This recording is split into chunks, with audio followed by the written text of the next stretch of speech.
का NSEIT का exam का ऑल क्वेश्चन सेट है जो कि आपको एग्ज़ाम में बहुत ही इम्पोर्टेंट है। आइए सेट बनाते हैं। Total question A to Z question का सेट है।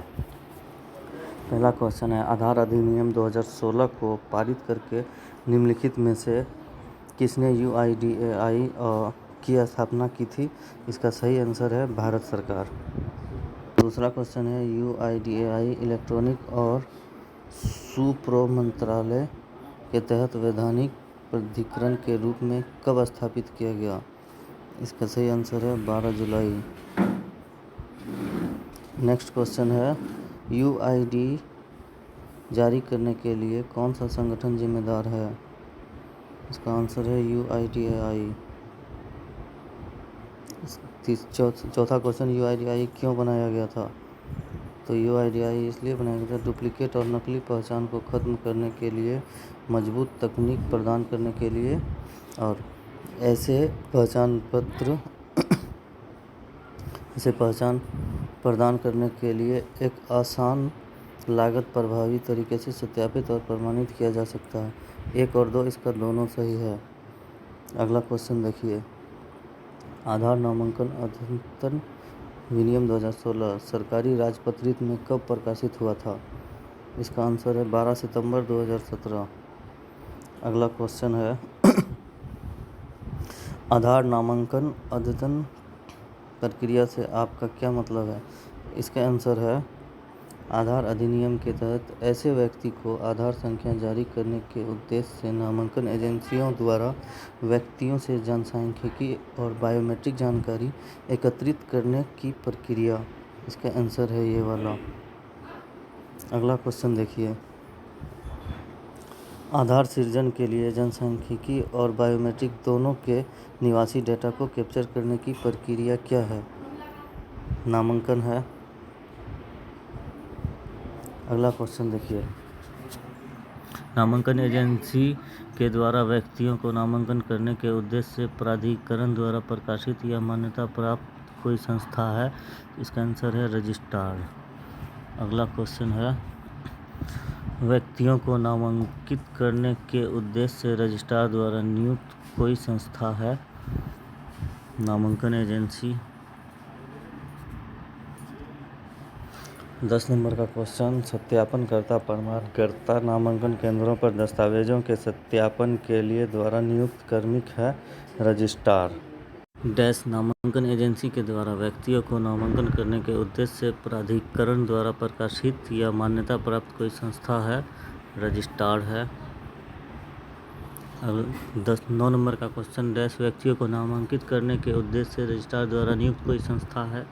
नामांकन एजेंसी। इसका सही आंसर है।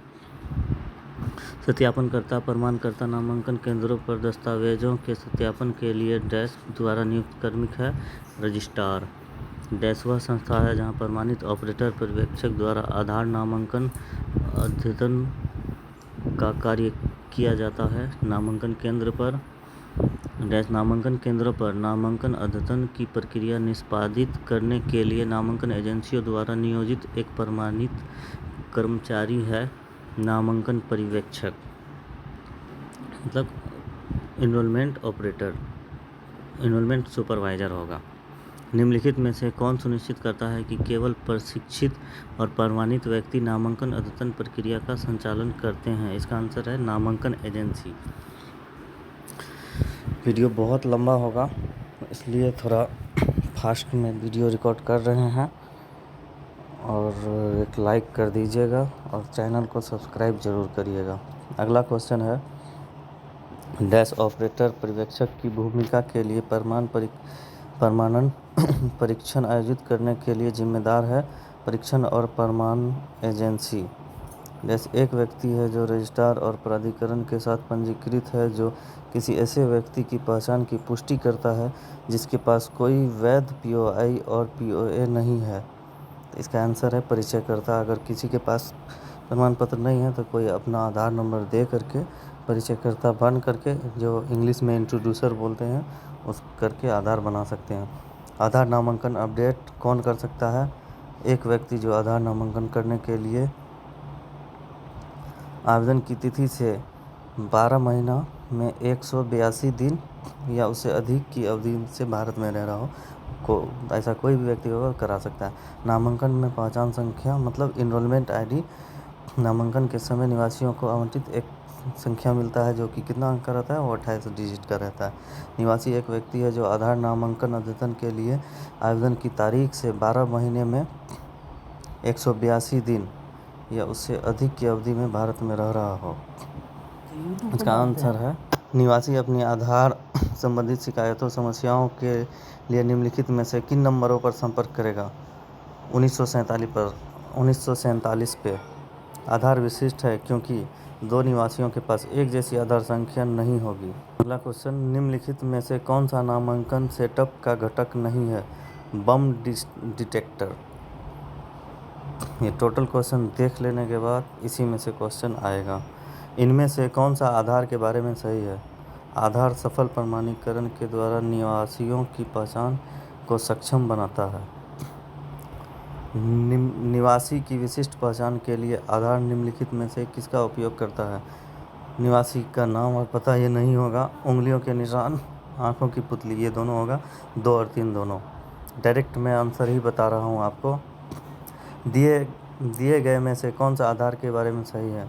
आधार संख्या सृजन हेतु जनसांख्यिकी और बायोमेट्रिक जानकारी एकत्रित रिकॉर्ड करेगा। 25 नंबर का क्वेश्चन, संख्या डैश संख्या निवासी को आधार सुनिश्चित करने का एक दस्तावेज है। आधार पत्र। आधार का उपयोग नागरिकता साबित करने के लिए किया जाता है। नहीं है, ये बिल्कुल नहीं होगा। आधार भारत के उन सभी निवासियों को दिया जाएगा जो आधार नामांकन अध्ययन की अवधि से 180 दिन के लिए भारत में रह रहा है। सच। UIDAI का दृष्टिकोण भारत के निवासियों को एक विशिष्ट पहचान और किसी भी समय कहीं भी प्रमाणीकरण करने के लिए एक डिजिटल मंच के साथ सशक्त बनाना है। सच बात है। आधार संख्या 15 अंक का होता है। नहीं, 15 अंक का नहीं होता है, गलत है। चलिए अब निम्नलिखित में से कौन सा व्यक्ति या संस्था का एक रजिस्ट्रार बनाने के लिए योग्य है। कोई भी केंद्रीय सरकार के अंतर्गत संस्था, मंत्रालय, राज्य सरकार। ये होगा इसका आंसर। इनमें से किसी रजिस्ट्रार द्वारा नहीं किया जाना चाहिए। आधार नामांकन अपडेट के अलावा अन्य किसी भी प्रयोजन के लिए नामांकन के दौरान एकत्र की गई जानकारी का उपयोग। दूसरा नंबर का क्वेश्चन है, इनमें से किसी रजिस्ट्रार द्वारा नहीं किया जाना चाहिए। आधार नामांकन अपडेट के अलावा अन्य किसी भी प्रयोजन के लिए नामांकन के दौरान एकत्र की गई जानकारी का उपयोग करें। अगला क्वेश्चन है, आधार नामांकन अपडेट के लिए डैश विनिर्देशित रजिस्टर को हर समय आचार संहिता का पालन करना चाहिए। आधार अधिनियम 2016 और आधार विनियम। इसका सही आंसर है ये।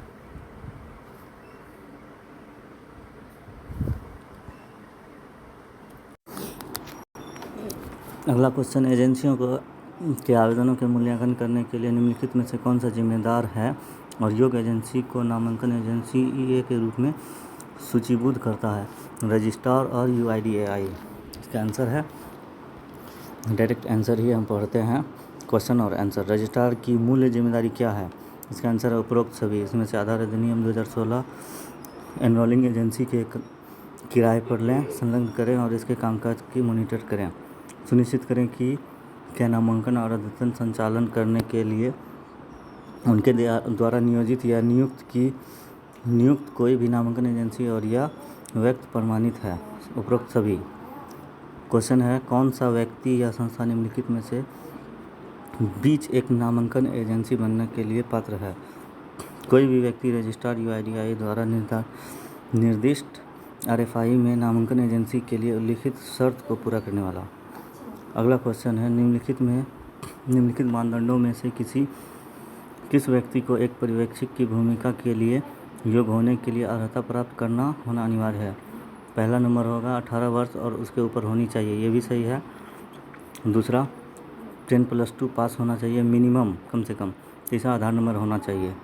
चौथा एक परीक्षण और प्रमाण पत्र एजेंसी से पर्यवेक्षक प्रमाण पत्र प्राप्त किया हुआ होना चाहिए, ये भी सही है। बाकी बेसिक कंप्यूटर में प्रमाण पत्र होना चाहिए, ये नहीं होगा। 1, 2, 3 और 4 ये सही आंसर है।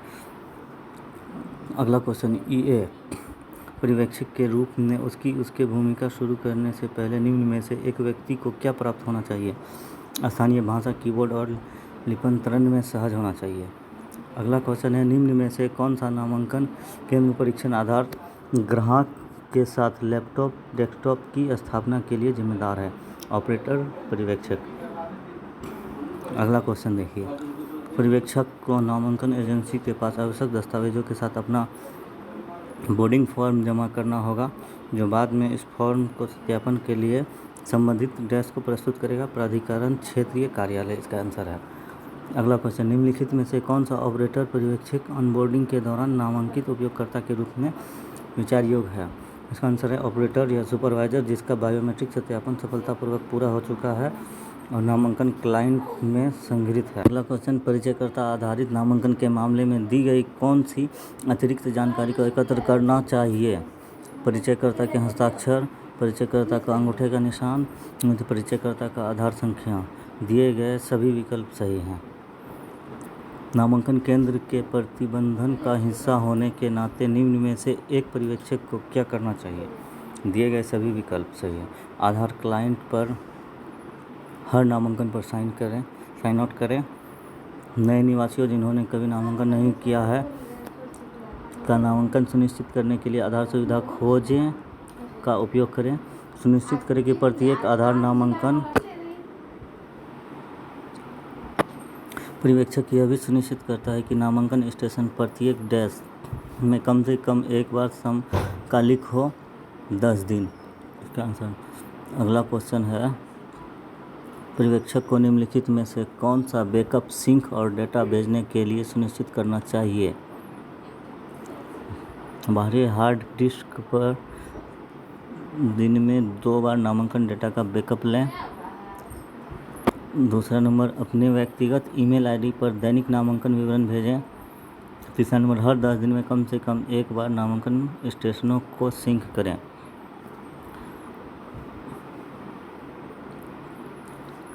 चौथा नंबर, भेजे गए डेटा के लिए एक रजिस्टर बनाएं। गूगल क्लाउड पर सभी डेटा सुरक्षित करें। इसका आंसर है 1, 3 और 4। 1, 3 और 4। 1, 3 और 4 ये आंसर सही है। अगला क्वेश्चन देखिए, दिन के अंत में पर्यवेक्षक को ऑपरेटर को उसके द्वारा बनाई नामांकन पैकेट की समीक्षा करने की अनुमति देनी चाहिए? गलत बात है। दिन के अंत में पर्यवेक्षक को ऑपरेटर को उसके द्वारा बनाई नामांकन पैकेट की समीक्षा करने की अनुमति देनी चाहिए? नहीं। नामांकन डेटा में दर्ज की गई किसी भी त्रुटि के मामले में निम्न में से क्या किया जाना चाहिए? निवासी को सुनिश्चित करें कि सुधार समय सीमा के भीतर नामांकन केंद्र में आए। अगला क्वेश्चन, निम्न प्रक्रिया में से कौन सा एक पर्यवेक्षक को दिन के अंत में करना चाहिए? उसके फिंगरप्रिंट देकर हस्ताक्षर करें। अगला क्वेश्चन, एक पर्यवेक्षक नामांकन केंद्र पर कार्यों की निगरानी और लेखा परीक्षा करता है। लेखा परीक्षा प्रक्रिया पूरी टीम की मदद कैसे करती है? नामांकन के संचालक और डेटा की गुणवत्ता के सुधार क्षेत्रों की पहचान करें। आगे का क्वेश्चन है, एक ऑपरेटर पर्यवेक्षक कौन है? नामांकन केंद्र पर नामांकन निष्पादित करने के लिए एक नामांकन एजेंसी द्वारा नियोजित एक व्यक्ति। एक व्यक्ति का ऑपरेटर पर्यवेक्षक की भूमिका के लिए निम्न में से कौन पात्रता मानदंड है? व्यक्ति को एक परीक्षण और प्रमाणन एजेंसी से ऑपरेटर पर्यवेक्षक प्रमाण पत्र होना चाहिए।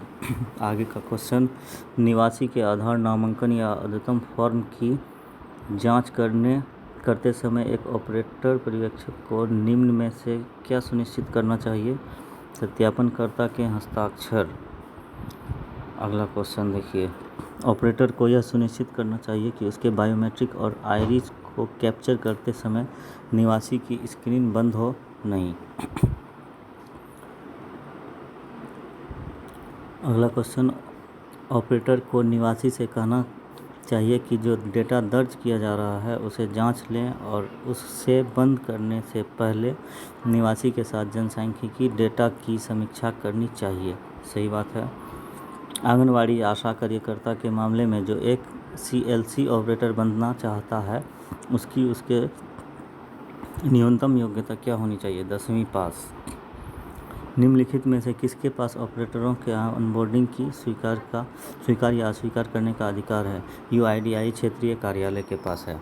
एक बच्चे का नामांकन करने के लिए निम्न में से क्या उपयोग किया जाता है?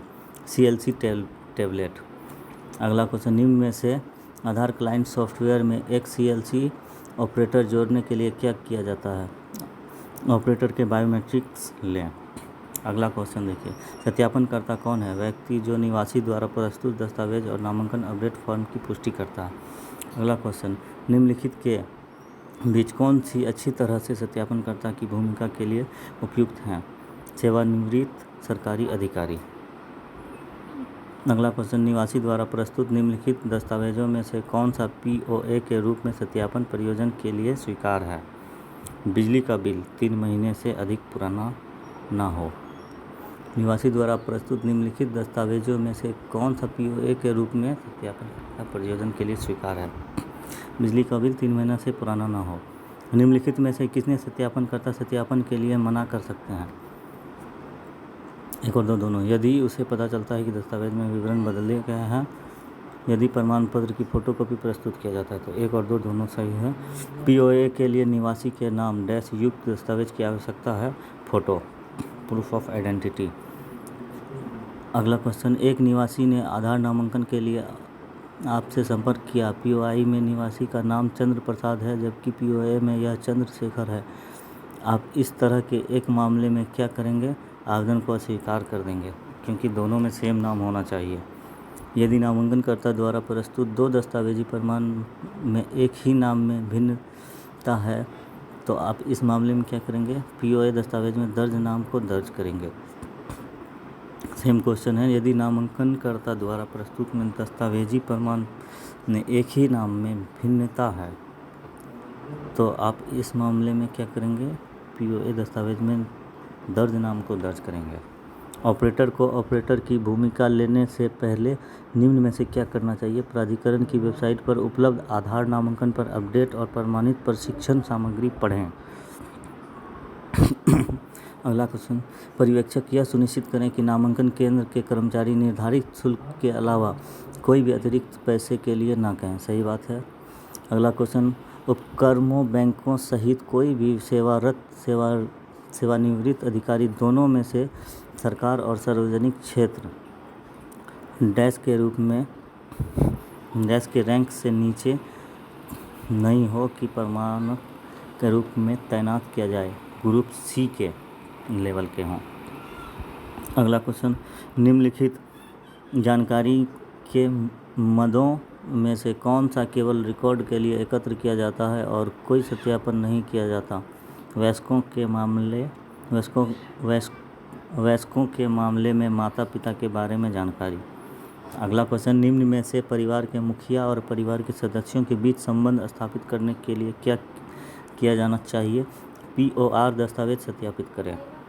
अगला क्वेश्चन, जब परिवार के नामांकन करवा रहे हो तो परिवार के मुखिया को हमेशा परिवार के सदस्य के साथ जाना चाहिए। सच। परिवार के मुखिया आधारित सत्यापन के मामले में नामांकन अद्यतन फॉर्म में परिवार के मुखिया का विवरण सत्यापित करना चाहिए, अनिवार्य है। झूठ बात है। परिवार के मुखिया आधारित नामांकन के मामले में संबंधों के विवरणों का उल्लेख करना आवश्यक नहीं है। झूठ बात है। परिचयकर्ता आधारित नामांकन के मामले में अतिरिक्त जानकारी के रूप में केवल परिचयकर्ता का नाम आवश्यक है। नहीं। झूठ है। आधार के लिए एक निवासी का नामांकन करने के लिए धर्म और जाति नोट करना अनिवार्य है। नहीं।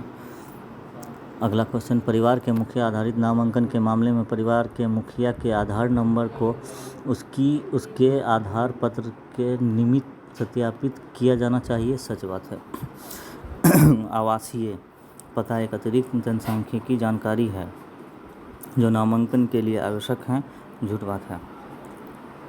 निम्नलिखित में से कौन एक परिचयकर्ता हो सकता है? पंजीकीय के कर्मचारी। नाम एक जनसांख्यिकी जानकारी है जो नामांकन के दौरान प्रदान करना आवश्यक है। सच बात है। लिंग एक जनसांख्यिकी जानकारी है जो नामांकन के दौरान प्रदान करना आवश्यक है। सच है।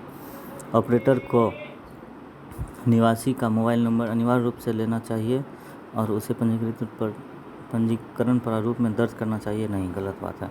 एक ऑपरेटर को हर दिन नामांकन की शुरुआत में जीपीएस निर्देश पर कैप्चर करना चाहिए? सही बात है।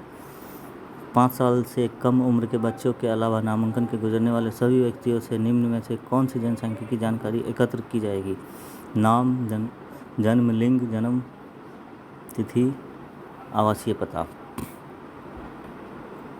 एक निवासी बख्तियार राहुल शर्मा ने नामांकन के लिए आपसे संपर्क किया है। निम्न में से कौन सी प्रणाली में उसका नाम दर्ज करने के लिए सही रास्ता है? बख्तियार राहुल शर्मा सही आंसर है। सुकुमार राजपाल ने आपसे आधार के लिए नामांकन करने के लिए संपर्क किया है। आप पाते हैं कि उसके स्नातक प्रमाण पत्र जो पीओआई के रूप में प्रस्तुत किया जाता है में सुकुमार राजपाल है, और जबकि बिजली का बिल जो पीओए के रूप में प्रस्तुत किया जाता है में राज सुकुमार पाल है। इस मामले में आधार पंजीकरण प्रारूप में उसका कौन सा नाम दर्ज किया जाना चाहिए? निवासी द्वारा घोषित, जो वो बोले वही नाम। आगे का क्वेश्चन, नींद में से एक ऑपरेटर को क्या सुनिश्चित करना चाहिए अपना दिन शुरू करने से पहले? नंबर 1, सुनिश्चित करें कि सिस्टम पर दिखाई दे रहा दिनांक और समय वर्तमान दिनांक और समय है। दूसरा, जीपीएस को ऑर्डिनेट कैप्चर करें। तीसरा, क्षेत्र के सभी निवासियों को एसएमएस भेजें। इसका आंसर है 2 और 4। जीपीएस को ऑर्डिनेट कैप्चर करें। सुनिश्चित करें कि लेआउट प्राधिकरण के दिशा निर्देशों के अनुसार है। प्रथम और 4, पहला और चौथा। अगला क्वेश्चन, प्राधिकरण पंजीयों को निवासियों से जनसांख्यिकी जानकारी और बायोमेट्रिक जानकारी अपडेट करने हेतु डैश राशि जो प्राधिकरण द्वारा निर्दिष्ट राशि से अधिक ना हो प्रभावित करने के लिए अधिकृत कर सकता है? सुविधा शुल्क। अगला क्वेश्चन, निम्नलिखित सॉफ्टवेयर में से कौन सा मोबाइल नंबर या ईमेल आईडी का अद्यतन करने के लिए इस्तेमाल किया जा सकता है? अद्यतन क्लाइंट लाइट। अगला क्वेश्चन, प्राधिकरण द्वारा निर्दिष्ट प्रक्रिया के अनुसार डैश आयु और डैश आयु प्राप्त करने के बाद प्राधिकरण को बच्चों की बायोमेट्रिक जानकारी अपडेट की जानी चाहिए, जो कि बच्चों के लिए एक अनिवार्य आवश्यकता है। 5 साल से 15 साल। अगला क्वेश्चन, नामांकन या अद्यतन प्रक्रिया के दौरान ऑपरेटर को निम्न में से क्या सुनिश्चित करना चाहिए? दिए गए सभी विकल्प सही है। अगला क्वेश्चन, एक सीएलसी ऑपरेटर को प्रमुख जिम्मेदारी क्या है? केवल नामांकन या अद्यतन करना। अगला क्वेश्चन, निम्नलिखित सॉफ्टवेयर में से कौन सा जनसांख्यिकी या बायोमेट्रिक विवरण को अद्यतन करने के लिए इस्तेमाल किया जा सकता है? ACMP। अगला क्वेश्चन, निम्नलिखित में प्रमाण पत्र से कौन सा एक सीएलसी ऑपरेटर ने प्राप्त किया है होना चाहिए? CLC operator certificate. निम्नलिखित में से कौन सा परिचयकर्ता के बारे में सही है? 1, 2, 4 और 5। 1 नंबर, परिचयकर्ता एक रजिस्ट्रार से जुड़ा हो।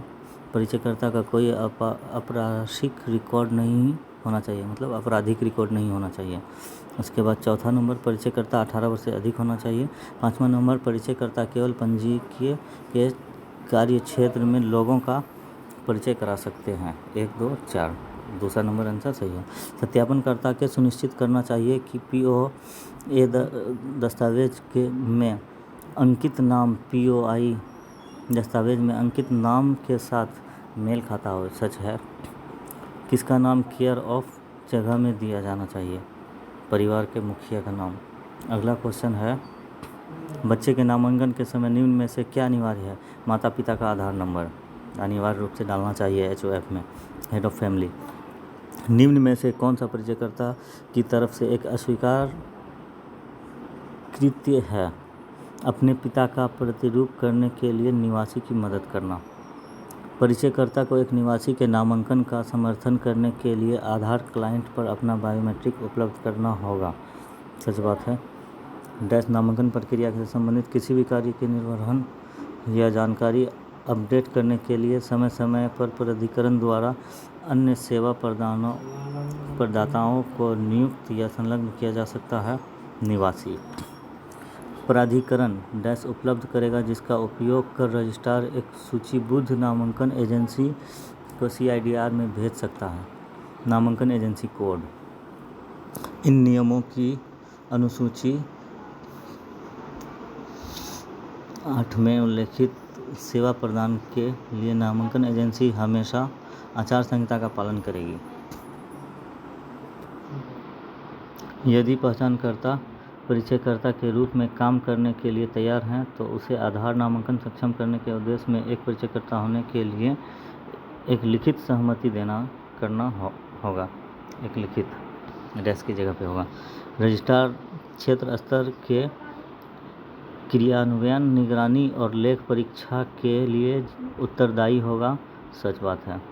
रजिस्ट्रार CIDR को जानकारी अपलोड करने के अलावा अन्य किसी भी उद्देश्य के लिए नामांकन के दौरान एकत्रित जानकारी का उपयोग करेगा। झूठ। रजिस्ट्रार को एजेंसियों को तीसरे पक्ष को नामांकित करके उप अनुबंधन नामांकन कार्यों की अनुमति है। झूठ बात है। सेवा प्रदाताओं के हितों की रक्षा करने के लिए सर्वश्रेष्ठ प्रयास करेगा। निवासी।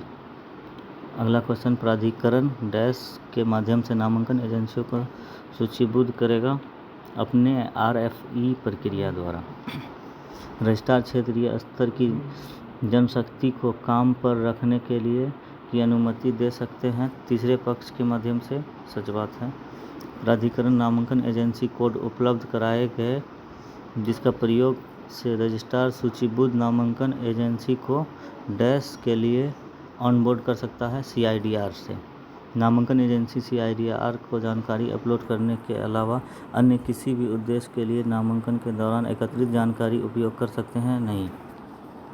नामांकन एजेंसी CIDR को जानकारी अपलोड करने के लिए अन्य किसी भी उद्देश्य के लिए नामांकन के दौरान एकत्रित जानकारी का उपयोग कर सकते हैं। नहीं। अगला क्वेश्चन, सेवा प्रदाताओं को अपनी गतिविधियों में मैक चेकर अवधारणा का पालन नामांकन और अद्यतन डेटा की सटीकता सुनिश्चित करने के लिए करना चाहिए। सच है।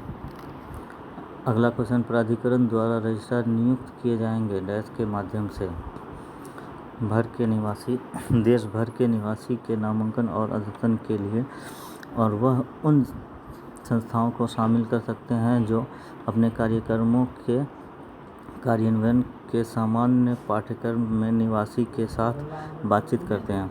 समझौता, ज्ञापन या समझौते इसका आंसर है। अगर रिपीट करके 2 से 3 बार पूरा क्वेश्चन पढ़ लिया जाए तो 100 में 100 नंबर आ जाएगा। अगला क्वेश्चन है, डैश क्षेत्र स्तर निष्पादन, निगरानी और लेखा परीक्षा के लिए उत्तरदायी होगा। इसका आंसर होगा रजिस्ट्रार। अगला क्वेश्चन, रजिस्ट्रार नामांकन के दौरान एकत्र की गई जानकारी का उपयोग नहीं करेगा। अन्य निवासी भी प्रयोजन के लिए डैश पर जानकारी अपलोड करने के अलावा। CIDR इसका आंसर है। प्राधिकरण एक प्रदान करेगा डैश जिसका उपयोग कर रजिस्ट्रार CIDR के लिए एक पैनल में दाखिल एजेंसियों पर बोर्ड कर सकते हैं। नामांकन एजेंसी कोड होगा इसका आंसर। अधिनियम के तहत प्राधिकरण की स्थापना से पहले प्राधिकरण द्वारा सूचीबद्ध नामांकन एजेंसियों को अधिनियम के तहत प्राधिकरण द्वारा डैश के रूप में सूचीबद्ध किया गया माना जाएगा। नामांकन एजेंसियों द्वारा। आगे का क्वेश्चन, प्राधिकरण एक प्रक्रिया के माध्यम से दाखिल एजेंसियों को सूचीबद्ध होगी पैनल के लिए अनुरोध। अगला क्वेश्चन, अधिनियम के तहत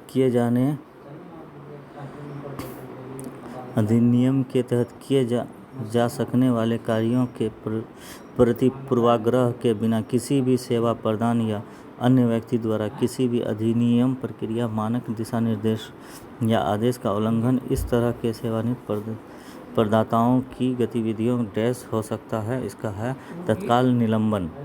अगला क्वेश्चन, प्राधिकरण डैश के नामांकन गतिविधियों की निगरानी करेगा। दिए गए सब के सब। रजिस्ट्रार, एजेंसी ऑपरेटर को नामांकित करना, नामांकन के साथ जुड़े पर्यवेक्षक और अन्य कर्मियों, दिए गए टोटल, दिए गए सब।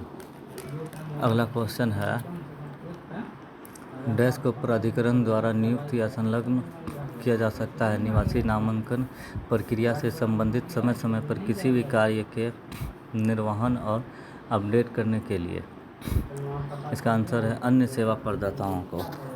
इतना क्वेश्चन डाले हैं, देख रहे हैं आप तो लाइक और सब्सक्राइब चैनल को ज़रूर कर दीजिएगा, क्योंकि आपके लिए बहुत इम्पोर्टेंट क्वेश्चन है। अगला क्वेश्चन, रजिस्ट्रार प्राधिकरण डैश के प्रयोजन के लिए किसी भी किताब, रिकॉर्ड, दस्तावेज और कंप्यूटर डेटा की जांच के लिए कब्जे वाले परिसर में उचित पहुंच की अनुमति देगा। लेखा परीक्षा इसका आंसर है। अगला क्वेश्चन है, पंजीकीय अपनी वेबसाइटों पर नामांकन और अद्यतन सेवाओं के बारे में पर्याप्त और उचित जानकारी प्रदर्शित करेंगे, जिसमें डैश के लिए उपलब्ध व्यक्ति और सेवाओं के संपर्क विवरण शामिल हैं। निवासी होगा इसका आंसर। इनमें से कौन रजिस्ट्रार के रूप में नियुक्त के लिए पात्र संस्थाएं हैं? टोटल दिए गए सभी राज्य या संघ राज्य क्षेत्र के केंद्रीय मंत्रालय और विभाग, उनके अधिनियम, एजेंसी, केंद्रीय या राज्य सरकार की सार्वजनिक क्षेत्र की कंपनियां, सार्वजनिक क्षेत्र बैंक और नेशनल सिक्योरिटी डिपॉजिटरी सहित विनियमित संस्थाएं। रजिस्ट्रार एजेंसी को डैश में नामांकित करके नामांकन कायों के उप अनुबंधन की अनुमति नहीं देगी तीसरे पक्ष पर। अगला क्वेश्चन, रजिस्ट्रार और नामांकन एजेंसी केवल डैश द्वारा प्रदत्त या अधिकृत नामांकन अद्यतन सॉफ्टवेयर का उपयोग करेगी। UIDAI डैश ऑपरेटर पर्यवेक्षक की ऑनबोर्डिंग प्रक्रिया को रजिस्ट्रार और नामांकन एजेंसी के साथ समन्वित करता है। इसका आंसर है प्राधिकरण का मुख्य कार्यालय या प्राधिकरण की क्षेत्रीय कार्यालय। अगला क्वेश्चन, नामांकन डिवाइस के निर्देशांक को कैप्चर करने के लिए डैश हर समय उपलब्ध होना चाहिए। GPS device. अगला क्वेश्चन, डैश नामांकन केंद्र योजना की मंजूरी पर नज़र रखता है और जहां आवश्यक हो हस्तक्षेप करता है।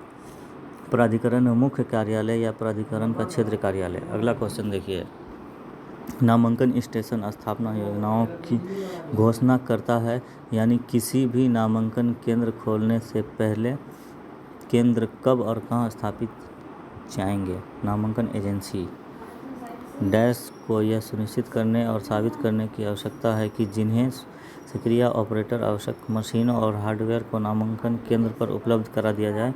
नामांकन एजेंसी डैश UIDAI पोर्टल पर नामांकन केंद्र की जानकारी अपडेट करता है। नामांकन एजेंसी ऑनबोर्डिंग की प्रक्रिया के दौरान इंटरनेट से कनेक्ट करने की नामांकन ग्राहक। अगला क्वेश्चन, नामांकन कर्मचारी के ऑनबोर्डिंग की प्रक्रिया के दौरान नामांकन ग्राहक को इंटरनेट से जुड़ा होना चाहिए। अगला क्वेश्चन, नामांकन एजेंसी को डैश के लिए ऑनबोर्डिंग प्रक्रिया से गुजरना होगा। स्वयं नामांकन स्टेशन और नामांकन कर्मचारी को ऑपरेटर पर्यवेक्षक के ऑनबोर्डिंग के लिए उत्पन्न उपयोगकर्ता प्रमाण पत्र फाइल डिजिटली हस्ताक्षर डैश फाइल है XML। यदि उपयोगकर्ता के बायोमेट्रिक विवरण का सत्यापन उसके सफलतापूर्वक आधार विवरण के साथ पूरा हो गया है और स्थानीय डेटाबेस में संग्रहित है, तो वह एक डैश उपयोगकर्ता है। 1 और 2 दोनों होगा ऑनबोर्ड नामांकित। अगला, जब बायोमेट्रिक की गुणवत्ता थ्रेशहोल्ड से ऊपर है तो उपयोगकर्ता को उसकी स्वीकृति की पुष्टि करने के लिए दिखाया जाएगा संकेतक। अगला क्वेश्चन, ऑपरेटर पर्यवेक्षक के बायोमेट्रिक नामांकन क्लाइंट पर कैप्चर करने के लिए बाद प्रमाणीकरण अनुरोध डैश सर्वर को भेज दिया जाता है प्राधिकरण की। ऑपरेटर पर्यवेक्षक के बोर्डिंग पृथक्करण के दौरान डैश की आवश्यकता नहीं है।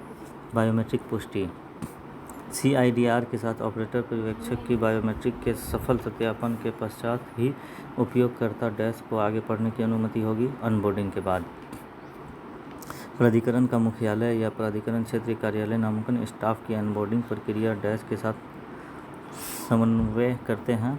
रजिस्ट्रार तथा नामांकन एजेंसी स्थानीय बायोमेट्रिक सत्यापन के दौरान डैश द्वारा उपलब्ध कराए गए बायोमेट्रिक नामांकन क्लाइंट में संग्रहित बायोमेट्रिक से सत्यापित किए जाते हैं। ऑपरेटर पर्यवेक्षक, यदि उपयोगकर्ता के बायोमेट्रिक विवरण का सत्यापन सफलतापूर्वक पूरा नहीं हुआ है और स्थानीय डेटाबेस में संग्रहित नहीं है, तो ऐसे स्थिति में डैश के रूप में दिखाई देगा नामांकित नहीं। इसका आंसर है आगे। अगला क्वेश्चन, डैश पोर्टल पर नामांकन केंद्र की जानकारी अपडेट करेगी। नवीनतम URL को डैश द्वारा पुष्टि की जानी चाहिए। क्यूमिस पोर्टल नोडल अधिकारी द्वारा डैश और डैश हेतु नामांकन क्लाइंट पर लॉगिन के लिए ऑनबोर्डिंग और स्थानीय बायोमेट्रिक सत्यापन अनिवार्य है। ऑपरेटर पर्यवेक्षक मतलब ऑपरेटर या सुपरवाइजर। अगला क्वेश्चन, प्रमाणीकरण के दौरान ऑपरेटर पर्यवेक्षक बायोमेट्रिक्स की तुलना उसके द्वारा बताई गई बायोमेट्रिक्स की जाती है जो कि उनके स्वयं के डैश समय पर होगी। नामांकन। अगला क्वेश्चन, नामांकन ग्राहक जांच करता है कि ऑपरेटर पर्यवेक्षक डैश या डैश नहीं है और उन्हें ऑनबोर्डिंग से प्रतिबंधित करते हैं। एक और दो दोनों सही है। निलंबित, ब्लैकलिस्टेड, एसोसिएट, ऑनबोर्डेड। अगला क्वेश्चन देखिए, ऑपरेटर पर्यवेक्षक डी एसोसिएशन के बिना एकाधिक नामांकन क्लाइंट पर बोर्ड पर हो सकते हैं। झूठ बात है। यह है ऑपरेटर पर्यवेक्षक डी एसोसिएशन के बिना एकाधिक नामांकन क्लाइंट पर बोर्ड पर हो सकते हैं। नहीं। ब्लैकलिस्ट ऑपरेटर पर्यवेक्षक को विभिन्न प्रमाण पत्रों का उपयोग करके काम करने की अनुमति दी जा सकती है। नहीं। ब्लैकलिस्ट ऑपरेटर को काम करने की अनुमति कहाँ से मिलेगा? नहीं मिलेगा। चलिए अगला 50 क्वेश्चन इसमें है। लाइक करिए आप हमारे वीडियो को, लाइक करिए और शेयर करिए, चैनल को सब्सक्राइब करिए। ठीक है। अगला क्वेश्चन, आधार बनाने के लिए प्रतीक्षा का समय, ये तो सबको पता है 60 से 90 दिन का है जितने भी ऑपरेटर हैं, और ग्राहक को भी पता है, जहाँ तक कि किसी को शायद नहीं है पता। आधार नामांकन केवल विभिन्न प्रकार क्या है?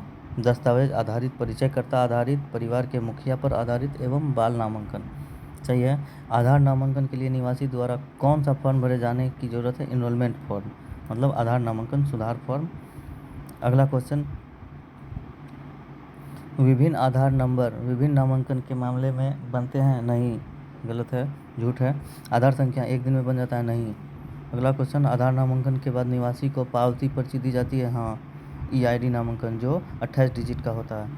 अगला क्वेश्चन, आधार नामांकन का केवल एक प्रकार है, यानी दस्तावेज के आधार पर नामांकन। झूठ। आधार नामांकन का केवल एक प्रकार है, यानी दस्तावेज के आधार पर नामांकन। नहीं। निम्नलिखित के बीच कौन आधार लेने के लिए पात्र है? कोई भी निवासी जो भारत में 182 दिन से ज़्यादा से रह रहा हो, अधिक से रहता है, 187 दिन या उससे अधिक की अवधि से भारत में रहने वाला कोई भी निवासी आधार नामांकन के लिए पात्र है। हाँ, है। अगला क्वेश्चन, भारत का कोई भी नागरिक जो कि पिछले 1 वर्ष से विदेश में रह रहा है आधार के लिए पात्र है? नहीं है। 182 दिन से अधिक यहाँ अगर है तो वो निवास है। अगर यहाँ से बाहर रह रहा है 1 साल से अधिक तो उसका नहीं होगा।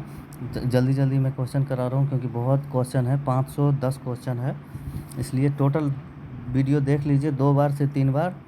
आपका जितना एग्ज़ाम है 100 का, 100 में 100 नंबर पूरा आएगा। और वीडियो को लाइक करिएगा और टोटल क्वेश्चन इसी में से पूछा जाएगा। कोई भी निवासी जिसके पास कोई दस्तावेज नहीं है या अन्य प्रकार के नामांकन के लिए योग्य हैं, वो भी नामांकित किया जा सकता है। झूठ है। ऐसे देखिए, समझिए क्वेश्चन को। कोई भी निवासी जिसके पास कोई दस्तावेज नहीं है या अन्य प्रकार के नामांकन के लिए योग्य है, वो भी नामांकित किया जा सकता है। नहीं, ये नहीं होगा।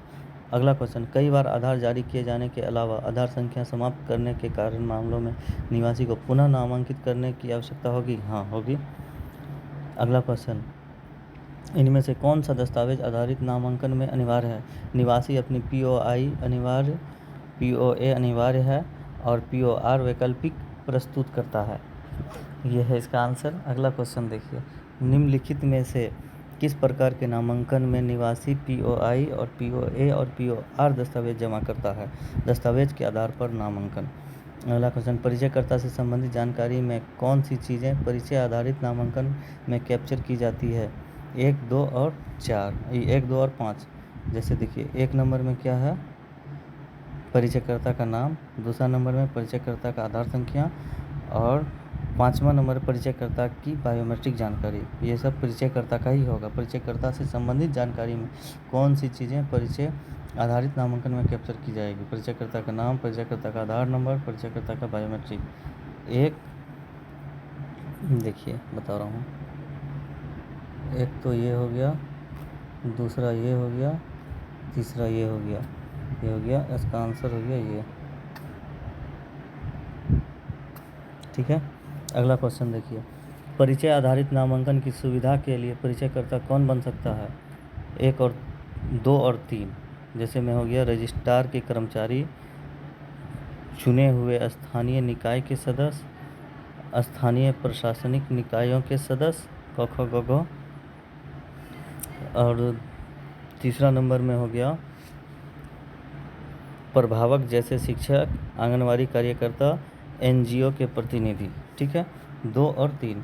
क्या ऑपरेटर पर्यवेक्षक परिचयकर्ता बन सकते हैं? नहीं, कभी नहीं बन सकते हैं। इनमें से कौन परिचयकर्ता आधारित नामांकन प्रस्तुत करता है? एक स्वास्थ्य कार्यकर्ता ऑपरेटर को निवासी संदर्भित करता है, इसका आंसर है। इनमें से कौन बाल नामांकन के लिए पात्रित है? 5 साल से नीचे का बच्चा होगा, कोई बच्चा जो 5 साल से कम आयु का हो। अगला क्वेश्चन है, निवासी के कहने पर बायोमेट्रिक सूचित कर निवासियों के कहने पर बायोमेट्रिक सूचना के कैप्चर किए बिना किसी वयस्क को बच्चे के रूप में नामांकित किया जा सकता है? नहीं। जैसे कहने का मतलब है कोई 5 साल से ऊपर का है, वो बच्चा के रूप में अगर आधार बनाना चाहे, नहीं, ये नहीं होगा।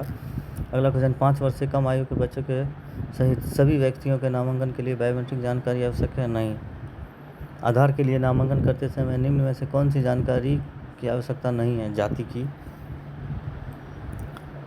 HOF आधारित नामांकन में निम्नलिखित में से कौन सी जानकारी कैप्चर की गई है? HOF में मतलब हेड ऑफ फैमिली में 1 और 4, मतलब परिवार के मुखिया का नाम, परिवार के मुखिया का नाम। चौथा नंबर हो गया आपको दिए गए विकल्प सभी, इसका आंसर है।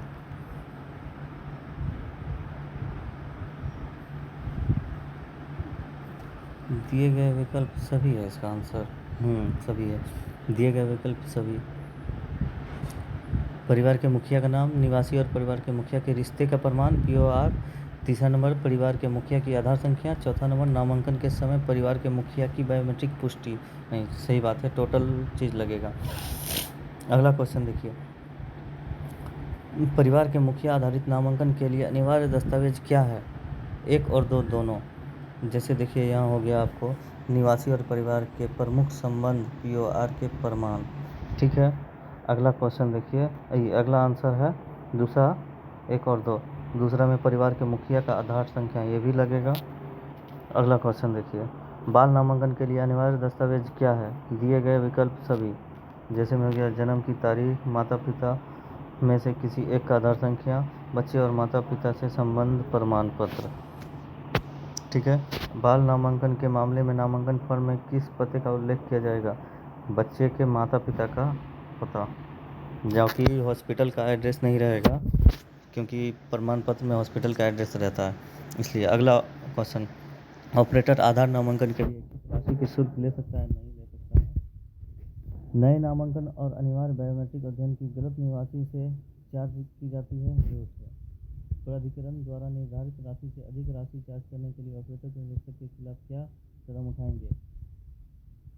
या तो 1 और 2, प्रतिबंधीकरण, पहली जांच रिपोर्ट। ठीक है, अगला क्वेश्चन, निम्नलिखित में से निवासी के बायोमेट्रिक विवरण किस वस्तु को प्रस्तुत करता है? सभी दिए गए सभी विकल्प, चेहरे की छवि, सभी 10 फिंगरप्रिंट, दोनों आइरिस, जैसे दोनों हाथ का 5-5 उंगली, पहले 4 उंगली लेता है, फिर दूसरे हाथ का 4 उंगली, फिर अंगूठा, फिर फोटो, फिर आइरिस। निम्नलिखित में से कौन सा निवासी के जनसांख्यिकीय विवरण का संदर्भ है? ईमेल आईडी और मोबाइल नंबर। अगला देखिए, नामांकन के लिए अपेक्षित सूचना में निम्नलिखित शामिल है: नाम, पता, लिंग, जन्मतिथि, ईमेल और मोबाइल नंबर। ठीक है, अगला क्वेश्चन, नामांकन ऑपरेटर डैश होगा? प्राधिकारी द्वारा स्वीकृत नामांकन सॉफ्टवेयर का उपयोग करके जनसांख्यिकीय सूचना लेना, बायोमेट्रिक जानकारी लेना। अगला क्वेश्चन देखिए, निम्न में से किसको अनिवार्य अपडेट की आवश्यकता होगी? 5 साल की उम्र प्राप्त करने वाले बच्चे की बायोमेट्रिक जानकारी। ठीक है। अगला क्वेश्चन, आधार बनाने की प्रक्रिया में डुप्लीकेशन प्रक्रिया क्या है? किसी भी डुप्लीकेट नामांकन की जांच करना और अस्वीकार करना। अगला क्वेश्चन देखिए, आधार बनाने की प्रक्रिया के सही क्रम की पहचान करें। इसका आंसर है 2 4 1 और 3 और 2 5 1 3 और 4। देखिए, किसी भी डुप्लीकेट नामांकन को अस्वीकार करना, नामांकन पैकेट CIDR में अपलोड करें। तीसरा है प्राधिकरण संख्या प्रदान करता है। इसके बाद चौथा, आधार संख्या निवासी को सुनिश्चित की जाती है। प्राधिकरण ये नहीं होगा, इसका आंसर होगा ये, देख लीजिए, 2 4 1 और 1 3 और 5। ये 1 2 3 4 5 ये नहीं होगा। क्या कहता है, 2 4 1 2 5 1 4 और टोटल तो सही आंसर है। ठीक है, ये है आंसर। अगला क्वेश्चन, यदि किसी निवासी के पास प्रमाण पत्र के आवश्यक सहायक दस्तावेज में से कोई भी नहीं है तो नामांकन डैश में किया जा सकता है। परिचयकर्ता आधारित नामांकन परिवार के प्रमुख हो, HOF आधारित नामांकन हो सकता है। अगला देखिए, बच्चे के लिए अनिवार्य बायोमेट्रिक अपडेट है बिना किसी मूल्य के। बच्चे के लिए अनिवार्य बायोमेट्रिक्स अपडेट है बिना किसी मूल्य के। बायोमेट्रिक विवरण अपडेट करने के लिए निम्नलिखित में से किस मोड का निवासी उपयोग कर सकता है? नामांकन केंद्र पर जाकर। ठीक है। अगला देखिए, एक निवासी प्राधिकरण की वेबसाइट पर अपने आधार विवरण में किए गए अपडेट की स्थिति को कैसे ट्रैक कर सकता है? SSUP पोर्टल पे। ठीक है, SSUP पोर्टल पे अपडेट भी कर सकते हैं, चेक भी कर सकते हैं के माध्यम से। प्राप्ति रसीद पर्ची जैसे जो मिलता है उसमें URNA पर मुद्रित ID का उपयोग करके एनरोलमेंट नंबर से। अगला क्वेश्चन, आधार संख्या भौतिक रूप में निवासियों को भेजी जा सकती है जिसमें पत्र शामिल है। इसका आंसर है पत्र। आधार अध्ययन अनुरोध नामांकन केंद्र के निवासी के डैश पुष्टि के बाद होता है। आधार आधारित बायोमेट्रिक पुष्टि के बाद होता है। आधार अध्ययन अनुरोध नामांकन केंद्र में निवासी के पुष्टि के बाद होता है। इसका आंसर है आधार आधारित बायोमेट्रिक पुष्टि। अगला क्वेश्चन, ईमेल ID और मोबाइल नंबर आधार डाटाबेस निम्नलिखित मोड के द्वारा अद्यतन किया जा सकता है नामांकन केंद्र पर जाकर। ठीक है। अगला क्वेश्चन, निवासी का पता आधार डाटाबेस में लिंक किया जा सकता है। ये सभी दिए गए विकल्प सभी दिए गए विकल्प नामांकन केंद्र पर जाकर SSUP पोर्टल पर। ठीक है, दोनों सही होगा। अगला क्वेश्चन, पंजीकृत मोबाइल संख्या ऑनलाइन मोड UPSC पोर्टल के माध्यम से निवासी पता अद्यतन करने के लिए अनिवार्य है। हाँ, पता चेंज हो जाता है, बाकी उसके अलावा नाम, डेट ऑफ बर्थ अब नहीं होता है, पहले होता था। ऑनलाइन मोड SSUP पोर्टल के माध्यम से नए मोबाइल नंबर अपडेट करने के निवासी का पंजीकृत मोबाइल नंबर अनिवार्य है। हाँ है। मोबाइल नंबर SSUP पोर्टल का उपयोग कर अद्यतन नहीं किया जा सकता है। मोबाइल नंबर नहीं चेंज कर सकते हैं ऑनलाइन के माध्यम से, सेंटर पे जाना पड़ेगा। OTP one time password SSUP portal के माध्यम से पता अद्यतन जमा करते समय मोबाइल नंबर पर भेजा जाता है। आधार में पंजीकृत मोबाइल नंबर जो आधार में रजिस्टर्ड नंबर होता है, ऑपरेटर पर्यवेक्षक स्वयं के द्वारा उसके मोबाइल नंबर अद्यतन कर सकते हैं। हर अद्यतन उसके जो भी हो स्वयं कर सकते हैं। झूठ है। जैसे कि ऑपरेटर सुपरवाइजर स्वयं के द्वारा उसकी मोबाइल नंबर अद्यतन कर सकते हैं, नहीं, खुद के द्वारा नहीं कर सकते हैं जब तक उसकी अनुमति नहीं हो और वो सेंटर पर नहीं आए तो। अगला क्वेश्चन देखिए, ऑपरेटर पर्यवेक्षक मतलब ऑपरेटर सुपरवाइजर सिस्टम में अतिरिक्त जानकारी जोड़ सकते हैं बिना निवासी के? नहीं। अगला क्वेश्चन, निवासी पंजीकृत मोबाइल नंबर का उपयोग कर निम्नलिखित तरीके के माध्यम से अद्यतन आधार प्राप्त कर सकते हैं। आधार डाउनलोड कर सकते हैं, डाउनलोड आधार के माध्यम से जो मोबाइल में ऐप आता है। निवासी डाक सेवा का उपयोग कर जनसांख्यिकी अद्यतन की जानकारी प्राप्त कर सकते हैं? नहीं, ये भी नहीं होगा। चलिए अगला क्वेश्चन की तरफ चलते हैं, जब तक वीडियो को लाइक करिए आप। ये लगभग 200 प्लस क्वेश्चन हो चुका है अभी तक में, अभी 300 क्वेश्चन और होगा। अगला क्वेश्चन देखिए, संबंधित क्षेत्र में निवासी की जन्मतिथि, दिन, महीने और डैश को इंगित करते हुए रिकॉर्ड करें वर्ष। ठीक है। अगला देखिए, यदि नामांकनकर्ता द्वारा प्रस्तुत दो दस्तावेजी नामों में भिन्नता है तो नामांकनकर्ता डैश में रिकॉर्ड किया जाना चाहिए पूरा नाम। इसी तरह का एक क्वेश्चन पहले भी था। अगला क्वेश्चन देखिए, उपलब्ध बॉक्स में पुरुष, महिला या ट्रांसजेंडर का उल्लेख करके नामांकनकर्ता द्वारा घोषित किए गए रिकॉर्ड के अनुसार नामांकन एजेंसी द्वारा डैश को दर्ज किया जाना चाहिए लिंग, जेंडर, मेल या फीमेल या ट्रांसजेंडर जो भी हो। ग्रामीण क्षेत्र में आवासीय पता रिकॉर्ड करते समय निम्न में से किन क्षेत्रों को खाली छोड़ा जा सकता है? पता पंक्ति 2 नंबर। अगला देखिए, आवासीय पते के पता पंक्ति 4 में निम्नलिखित में से कौन सा विवरण दर्ज किया जाना चाहिए? मुख्य पहचान चिन्ह, लैंडमार्क, स्थान चिन्ह। अगला क्वेश्चन है, इनमें से कौन सा पूर्व नामांकन डेटा पुनः प्राप्त करने के लिए इस्तेमाल किया जाता है? पूर्व नामांकन EID। अगला क्वेश्चन, जब क्षेत्र का डैश दर्ज किया जाता है, गांव, कस्बा, शहर, VTC और डाकघर का नाम सतह पता चल जाता है पिन कोड से। जब एक निवासी सही नाम, सही जन्मतिथि नहीं दे पाता तब आप क्या करेंगे? निवासी द्वारा उल्लेखित आयु दर्ज करेंगे। अगला क्वेश्चन, डैश को यह सुनिश्चित करना होगा कि समीक्षा के दौरान स्टेशन पर प्रत्येक ऑपरेटर के पास महत्वपूर्ण बिंदुओं की एक प्रति जांच के लिए उपलब्ध हो। नामांकन एजेंसी पर्यवेक्षक, जिससे वेंडर होता है। ऑपरेटर उनके फिंगरप्रिंट और या डैश प्रदान करके हर नामांकन हस्ताक्षर करने की ज़रूरत है। आँख की पुतली, ऑपरेटर उनके फिंगरप्रिंट और या प्रदान करके हर नामांकन हस्ताक्षर करने की ज़रूरत है। आँख की पुतली। पहले ऑपरेटर का क्या कहता है, फिंगर लगता था, अंगूठा का निशान, अब आँख की पुतली देना पड़ता है।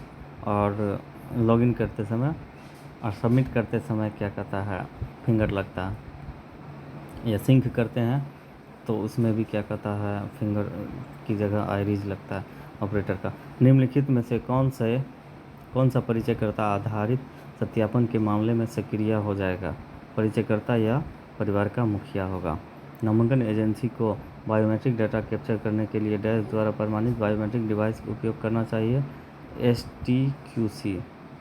अगला देखिए, फिंगरप्रिंट कैप्चर करने के लिए कैप्चर सक्षम करने के लिए उंगलियों को डैश पर सही ढंग से रखा जाना चाहिए, प्लेटिनम पर। वो जो फिंगर डिवाइस होता है उसको प्लेटिनम कहते हैं। अगला क्वेश्चन देखिए, खड़े होकर फिंगरप्रिंट सबसे अच्छा कैप्चर किया जाता है, सच बात है।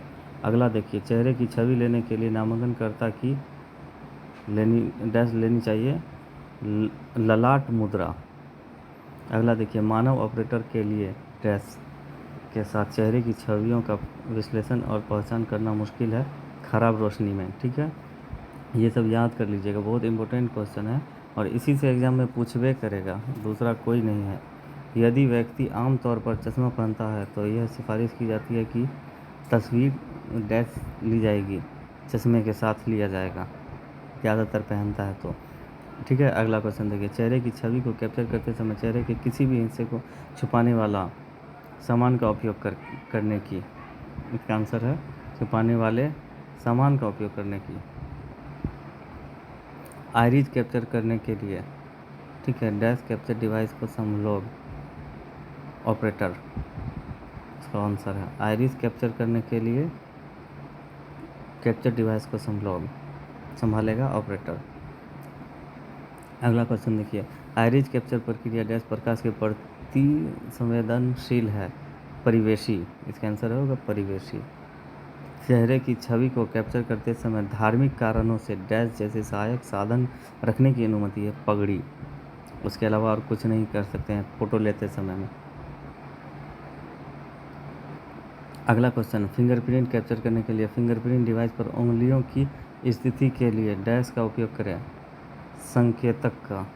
फिंगरप्रिंट कैप्चर करने के लिए फिंगरप्रिंट डिवाइस पर उंगलियों की स्थिति के लिए डैश का उपयोग करें संकेतक। अगला देखिए, जब आप डैश दर्ज करते हैं तो पूर्व नामांकन डेटा संबंधित फील्ड में पॉपुलेट हो जाएगा, पूर्व नामांकन आईडी। ठीक है। अगला देखिए, यदि सत्यापन का प्रकार परिचयकर्ता आधारित है, परिचयकर्ता का डैश दर्ज किया गया, नाम और यूआईडी परिचयकर्ता। यदि सत्यापन का प्रकार परिचयकर्ता द्वारा हो रहा है तो परिचयकर्ता का नाम और आधार नंबर दोनों दर्ज किया जाएगा सिस्टम में। इसके बाद उसका फिंगर भी लगेगा। अगला देखिए, डैश हस्ताक्षर बायोमेट्रिक अपवाद के मामले में सॉफ्टवेयर में सक्रिय है पर्यवेक्षक का। डैश हस्ताक्षर बायोमेट्रिक अपवाद के मामले में सॉफ्टवेयर में सक्रिय है पर्यवेक्षक का। अगला देखिए 24 नंबर, डैश को कैप्चर करने के लिए, मतलब फ़ोटो को कैप्चर करने के लिए, चेहरे की छवि फ़ोटो को कैप्चर करने के लिए कैप्चर डिवाइस में ऑटो फोकस और ऑटो कैप्चर फंक्शन का उपयोग करना चाहिए चेहरे की छवि लेने के लिए। ठीक है। चेहरे की छवि को कैप्चर करते समय चिकित्सा कारणों से डैश जैसे सहायक उपकरण की अनुमति है। आँखों को ढकना। अगला देखिए, यदि आइरिस कैप्चर में आइरिस का महत्वपूर्ण हिस्सा दिखाई नहीं देता तो सॉफ्टवेयर द्वारा प्रदान की गई प्रक्रियाओं को कहा जाता है रोरा। अगला देखिए, 5 साल से कम उम्र के बच्चों के लिए डैश से जुड़े बायोमेट्रिक को लेना होगा, माता पिता या रिश्तेदार का बायोमेट्रिक लेना पड़ेगा। अगला देखिए, फिंगरप्रिंट डिवाइस के प्लेटिन को साफ करने के लिए समय समय पर गीला कपड़ा होगा, पट्टी रहित कपड़ा। ठीक है, पट्टी रहित कपड़े का उपयोग करें। ठीक है, उससे प्लेटिनम जैसे फिंगर डिवाइस का शीशा जो होता है स्क्रीन, उसको हम साफ़ करते रहें, क्योंकि दूसरे का जो फिंगर लेते हैं तो वो उस पर निशान रह जाता है हल्का, इसलिए साफ़ करने बोलते हैं। फिंगरप्रिंट को कैप्चर करते समय प्लेटिन पर डैश नहीं होना चाहिए। प्रकाश की प्रतिवेक्ष चमक, जैसे रोशनी नहीं होना चाहिए सूर्य का, वो रोशनी होगा तो फिंगरप्रिंट काम ही नहीं करेगा। अगला देखिए, सुनिश्चित करें कि उंगलियों को डैश रखा गया और स्कैन पर अच्छी तरह से रखा गया है, प्लेंट और उंगली की शीर्ष जोड़ तक। अगला देखिए, डैश फिंगर्स की एक सही स्थिति नहीं है, सॉफ्टवेयर के द्वारा कदम उठाने योग्य प्रतिक्रिया। अगला देखिए, वीडियो थोड़ा लंबा हो रहा है, ज़्यादा लंबा फिर भी नहीं है वीडियो। ठीक है। अगला देखिए, चेहरे की छवि कैप्चर के दौरान कैप्चर डिवाइस डैश से प्रभावित नहीं होना चाहिए। दिए गए सभी 2 से 3 बार वीडियो देख लीजिए ना। रिजल्ट 110%, आपको 100 में 100 नंबर नहीं आए तो 90 तो आएगा ही 2 से 3 बार देख लेने पे, और 60 में पास है। अगला देखिए, निवासी किसी भी दस्तावेज सबूत के बिना जन्म तिथि घोषणा की है तो आप जन्म तिथि की तारीख रिकॉर्ड करने के लिए की ज़रूरत है, सत्यापित बॉक्स को चेक नहीं करना चाहिए। अगला देखिए, आवेदक के लिंग को पुरुष के रूप में रिकॉर्ड करने के लिए आपको दिए गए बॉक्स से डैश चुनना होगा एम।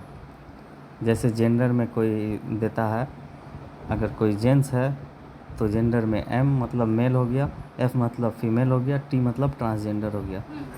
तो आवेदक के लिंग के रूप में रिकॉर्ड करने के लिए आवेदक को दिए गए बॉक्स से डैश चुनना होगा। अगला देखिए, डैश को आवासीय पते में दर्शाई पंक्ति 5 में कैप्चर करने की आवश्यकता है। मोहल्ला, स्थान, पोस्ट मतलब गांव जहाँ घर है। रजिस्ट्रार ईए को पहले ये सुनिश्चित कर लेना चाहिए कि इस क्षेत्र के पिन नंबर जिसमें नामांकन लिया गया है पूरी तरह से और सही ढंग से डैश में कैप्चर हो रहा है। सॉफ्टवेयर पिन मास्टर डाटा जो होता है उसमें। अगला क्वेश्चन देखिए, चेहरे की छवि कैप्चर के लिए उपयोग किए जाने वाले डैश को आइरिस कैप्चर के दौरान बंद किया जाना चाहिए। टेबल प्रकाश खराब रोशनी के प्रदर्शन पर एक उच्च प्रभाव पड़ता है चेहरे का पहचान में। फोटो ले लेना। क्वेश्चन, एक बच्चे की चेहरे की छवि को कैप्चर के लिए यह स्वीकार है कि बच्चा डैश माता पिता के चेहरे की छवि कैप्चर किए बिना माता पिता की गोद में बैठ सकता हूँ। ठीक है। अगला क्वेश्चन, किसी भी विफल हुए कैप्चर के लिए डैश की जांच होनी चाहिए, कदम उठाए योग प्रतिक्रिया। अगला क्वेश्चन, प्रत्येक आंख का आइरिस पैटर्न संबंधित नहीं है और डैश बायोमेट्रिक फीचर सेट देता है, दो स्वतंत्र। अगला क्वेश्चन देखिए, यदि आइरिस लेते समय निवासी दूर दिख रहा है तो सॉफ्टवेयर द्वारा दी गई क्रियाशील प्रतिक्रिया है निगाह सही नहीं। यदि आइरिस लेते समय निवासी दूर दिख रहा है तो सॉफ्टवेयर द्वारा दी गई क्रियाशील प्रतिक्रिया निगाह सही नहीं है। अगला देखिए, दस्तावेज आधारित सत्यापन के मामले में आवासीय पते को रिकॉर्ड करने से पहले किसी व्यक्ति द्वारा प्रदान किए गए डैश दस्तावेज को सत्यापित करने की आवश्यकता है, पते का प्रमाण। अगला देखिए, सॉफ्टवेयर द्वारा दी गई कार्रवाई योग प्रतिक्रिया पोज है तो उत्पादन छवि में विचलन कोण 11.5 डिग्री से अधिक होगा। ठीक है, ये याद रखिएगा। निम्नलिखित में से अस्थायी स्थान स्थिति में सबसे अच्छा कैप्चर लिया गया है, उंगली की छाप। निम्नलिखित में से डैश अस्थायी स्थिति में सबसे अच्छा कैप्चर लिया गया है, उंगली का छाप। कैप्चर प्रक्रिया के दौरान ऑपरेटर को फीडबैक प्रदान करने के लिए किसी व्यक्ति को छवि गुणवत्ता का मूल्यांकन किया जाए। अगला क्वेश्चन देखिए, आईआरआईएस स्कैन आइरिस स्कैन के लिए आंखों को पुतला खोलने के लिए निवासी को निर्देश देने के लिए भी ऑपरेटर निवासी को डैश भी बता सकता है। गुस्से से देखो, ऐसे बोलता है कि गुस्सा से देखने के बाद आंख पूरा खुल जाता है। यदि सत्यापित का प्रकार दस्तावेज आधारित है तो निवासी द्वारा प्रदर्शित दस्तावेजों के आधार पर ड्रॉप डाउनलोड से उपयुक्त दस्तावेज चयन किया जाना चाहिए और सत्यापनकर्ता द्वारा सत्यापित किया जाए। ठीक है, पहचान का प्रमाण, पते का प्रमाण 1 और 2 दोनों सही है। यदि निवासी के पास डैश है तो रसीद संख्या क्षेत्र में दर्ज की जानी चाहिए, अन्यथा NA के रूप में चिन्हित करें, ना के रूप में, मतलब NPA रसीद जो होता है। ठीक है, अगला क्वेश्चन देखिए, यद्यपि सभी फिंगरप्रिंट सही है तो भी यह सलाह दी जाती है कि साइन ऑफ के लिए लिया या तो डैश या हाथ का प्रयोग करें, अंगूठा या तर्जनी उंगली का प्रयोग करें। ठीक है, परिचयकर्ता को रिकॉर्ड अनुमोदित करने के लिए आपने डैश देने के लिए की जरूरत है, उंगली की छाप। ठीक है, परिचयकर्ता को रिकॉर्ड अनुमोदित करने के लिए अपने डैश उंगली का छाप देने के लिए जरूरत है। अगला, नामांकन एजेंसी को बायोमेट्रिक डेटा पर कैप्चर करने के लिए डैश द्वारा प्रमाणित बायोमेट्रिक उपकरणों का उपयोग करना चाहिए, UIDAI को। ठीक है, नामांकन एजेंसियों को बायोमेट्रिक डेटा पर कैप्चर करने के लिए डैश द्वारा प्रमाणित बायोमेट्रिक उपकरणों का उपयोग करना चाहिए, UIDAI को। अगला देखिए, डैश कैप्चर करने के लिए समय समय पर फिंगरप्रिंट उपकरणों की जांच करें। दिए गए सभी विकल्प, खरोंच, फोकस से दूरी छवियां, केवल आशंका छवियां, आंशिक छवियां, दिए गए सभी। चेहरे की छवि कैप्चर करने के लिए डैश कैप्चर डिवाइस का उपयोग करना चाहिए, ऑटो फोकस और ऑटो कैप्चर। ठीक है, अगला देखिए, जब छवि गुणवत्ता सही हो तो चेहरे की छवि कैप्चर करते समय यदि कैप्चर की अधिकतम संख्या समाप्त हो रही है तब ऑपरेटर को क्या करना चाहिए, अगला चरण में जाना चाहिए, क्योंकि 4 बार एक ही फिंगरप्रिंट हो या आइरिस हो या फोटो हो, 4 बार ले सकते हैं। अगर 1 बार में नहीं आया, 2 बार में नहीं आया, 3 बार में नहीं आया, 4 बार में नहीं आया। ठीक है, 4 बार के अलावा ऑप्शन नहीं रहता है। नामांकन के लिए प्रदान किए गए स्थान पर व्यक्ति का नाम डैश दर्ज किया जाना चाहिए, पूरे में। अगला देखिए, यदि नामांकनकर्ता द्वारा प्रदान किए गए तो जीवन प्रमाण में प्रारंभिक और पूरे नाम के साथ समान नाम में भिन्नता है तो डैश दर्ज किया जाना चाहिए, नामांकनकर्ता का पूरा नाम। यदि नामांकनकर्ता द्वारा प्रदान किए गए तो जीवन प्रमाण में प्रारंभिक और पूरे नाम के साथ समान नाम में भिन्न है तो डैश दर्ज किया जाना चाहिए, नामांकनकर्ता का पूरा नाम। ठीक है, अगला क्वेश्चन, ध्वन्यात्मक और अन्य कारणों से स्थानीय भाषा में डैश को मैनुअल रूप से सही करने की आवश्यकता है।